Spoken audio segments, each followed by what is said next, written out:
টিভিতে বসে যারা এই জ্ঞান দিচ্ছেন যে ডায়ালেক্ট দিয়ে পশ্চিমবঙ্গীয় বাঙালি না বাংলাদেশি বাঙালি সেটা চিহ্নিত করব, তাদের সেই চিহ্নিতকরণের যোগ্যতা কতটুকু?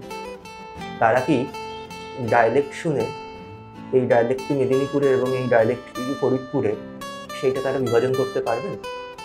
মানে সেই ট্রেনিং বা যোগ্যতা বা সেই কারণ কি তারা আছে? বাঙালিরা পারবে, অভ্যস্ত বাঙালিরা। পিনাকি ঠাকুর বলে এক কবি ছিলেন, সম্প্রতি মারা গেছে। তার একটা কবিতার লাইন ছিল, এই ডায়ালেক্ট জিলার স্মৃতি, মায়ের হাসি, প্রিয়ার চুমা, খেলুম গেলুম বাংলা যদি, আমার ভাষাও বঙ্গভাষা।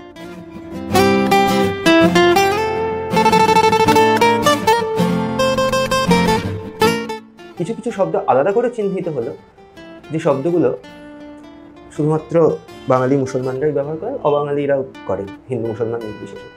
ধরো এই যে পানি, জল বলি আমরা, এই কেউ পানি বললে বা কেউ দাওয়াত মানে নিমন্ত্রণ বা কেউ গোসল স্নান এগুলো বললেই তাকে বাংলাদেশি দাগিয়ে দেওয়াটা কিন্তু অনৈতিক।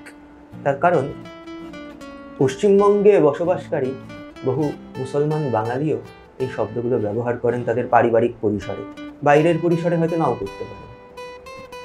বাইরের পরিসরে যেহেতু সংখ্যাগরিষ্ঠ হিন্দু, তাদের সাথে কথোপকথনের সময় হয়তো করেন না বা করেন, কিন্তু বাংলাদেশে এই শব্দগুলো তাদের মুসলমান সমাজে প্রচলিত হয়ে গেছে।